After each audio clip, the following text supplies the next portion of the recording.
ಇಲ್ಲಿರುವ ಗಂಟೆಗಳನ್ನು ನೀವು ನೋಡಬಹುದು. ಈ ಗಂಟೆಗಳನ್ನು ಇಷ್ಟೊಂದು ಏಕೆ ಕಟ್ಟಲಾಗಿದೆ ಎಂಬ ಪ್ರಶ್ನೆ ನಿಮ್ಮಲ್ಲಿ ಮೂಡುತ್ತದೆ. ಈ ಗಂಟೆಗಳನ್ನು ಕಟ್ಟುವುದು ಇಲ್ಲಿರುವ ದೇವರಿಗೆ ಈ ಗಂಟೆಗಳೆಂದರೆ ತುಂಬ ಪಂಚಪ್ರಾಣ. ಈ ಗಂಟೆಗಳ ನಾದಕ್ಕೆ ಇಲ್ಲಿರುವ ದೇವರು ಒಲಿದು ಬರುತ್ತಾನೆ.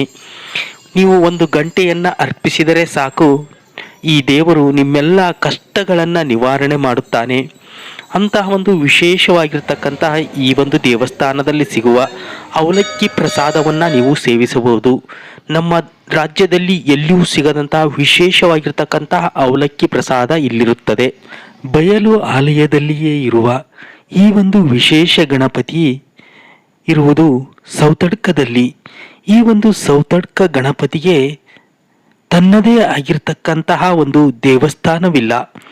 ಈತನು ಬಯಲಿನಲ್ಲಿಯೇ ಇದ್ದು ಭಕ್ತರ ಕಷ್ಟಗಳನ್ನು ನಿವಾರಿಸುತ್ತಾ ಈ ಒಂದು ಆಲಯದಲ್ಲಿ ನೆಲೆಸಿರುವ ಶ್ರೀ ಸ್ವಾಮಿ ಗಂಟೆಯ ಶಬ್ದಕ್ಕೆ ನಿಮ್ಮೆಲ್ಲರ ಕಷ್ಟಗಳನ್ನು ನಿವಾರಿಸುವ ಈ ಒಂದು ವಿಶೇಷ ಗಣಪತಿ. ನೀವು ಗಂಟೆಯನ್ನು ನೀಡಿದರೆ ಸಾಕು, ಆ ಗಂಟೆಗೆ ಸಂತೃಪ್ತನಾಗಿ ಈ ಗಣೇಶನು ನಿಮ್ಮೆಲ್ಲ ಕಷ್ಟಗಳನ್ನು ನಿವಾರಿಸುತ್ತಾನೆ. ಈ ಒಂದು ಗಣೇಶ ಇರುವುದು ಸೌತಡ್ಕದಲ್ಲಿ. ಈ ಗಣೇಶನಿಗೆ ವಿಶೇಷವೆಂದರೆ ಗಂಟೆಯನ್ನು ನೀಡುವುದು. ನಿಮ್ಮ ಕಷ್ಟಗಳನ್ನು ಈ ಒಂದು ಗಣೇಶನ ಹತ್ತಿರ ಬೇಡಿಕೊಂಡು ನೀವು ಗಂಟೆಯನ್ನು ಕಾಣಿಕೆಯಾಗಿ ನೀಡಿದರೆ ಸಾಕು, ಈ ಒಂದು ವಿಶೇಷ ಗಣಪತಿ ನಿಮ್ಮ ಕಷ್ಟಗಳನ್ನು ನಿವಾರಣೆ ಮಾಡುತ್ತಾನೆ.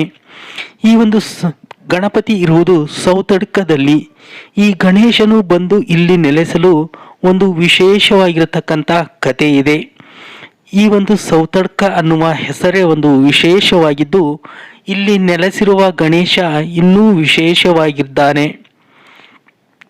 ಈ ಗಣೇಶನು ನಿಮ್ಮೆಲ್ಲ ಕಷ್ಟಗಳನ್ನು ಕ್ಷಣ ಮಾತ್ರದಲ್ಲಿ ನಿವಾರಣೆ ಮಾಡುವ ಶಕ್ತಿಯನ್ನು ಹೊಂದಿದ್ದು, ನೀವು ಈ ಒಂದು ಗಣೇಶನ ಹತ್ತಿರ ಬಂದು ನಿಮ್ಮ ಕಷ್ಟವನ್ನು ಹೇಳಿಕೊಂಡರೆ ನಿಮ್ಮೆಲ್ಲ ಕಷ್ಟಗಳು ನಿವಾರಣೆಯಾಗುತ್ತವೆ. ಇಲ್ಲಿರುವ ಜನರು ಹೇಳುವ ಪ್ರಕಾರ ಈ ಒಂದು ಗಣೇಶನು ಇಲ್ಲಿ ಬಂದು ನೆಲೆಸಲು ಒಂದು ವಿಶೇಷ ಕಾರಣವಿದೆ.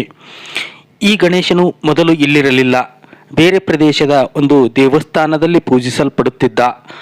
ಅಲ್ಲಿನ ರಾಜರ ಮೇಲೆ ಅನ್ಯ ರಾಜರು ದಾಳಿಯನ್ನು ಮಾಡಿದಾಗ ಅಲ್ಲಿರುವ ಗೋರಕ್ಷಕರು ತಮ್ಮ ಗೋವುಗಳೊಂದಿಗೆ ಈ ಒಂದು ಗಣೇಶನನ್ನು ತೆಗೆದುಕೊಂಡು ಬಂದು, ಸದ್ಯ ಇಲ್ಲಿ ಇರುವ ಪ್ರದೇಶದಲ್ಲಿ ಸೌತೆಕಾಯಿ ಹೊಲ ಇತ್ತು, ಆ ಒಂದು ಸೌತೆಕಾಯಿ ಹೊಲದಲ್ಲಿ ಈ ಗಣೇಶನನ್ನು ಬಚ್ಚಿಡುತ್ತಾರೆ. ಈ ಒಂದು ಗಣೇಶನನ್ನು ಸೌತೆಕಾಯಿಯ ಬಳ್ಳಿಯ ಕೆಳಗೆ ಬಚ್ಚಿಟ್ಟು ಹೋಗುತ್ತಾರೆ.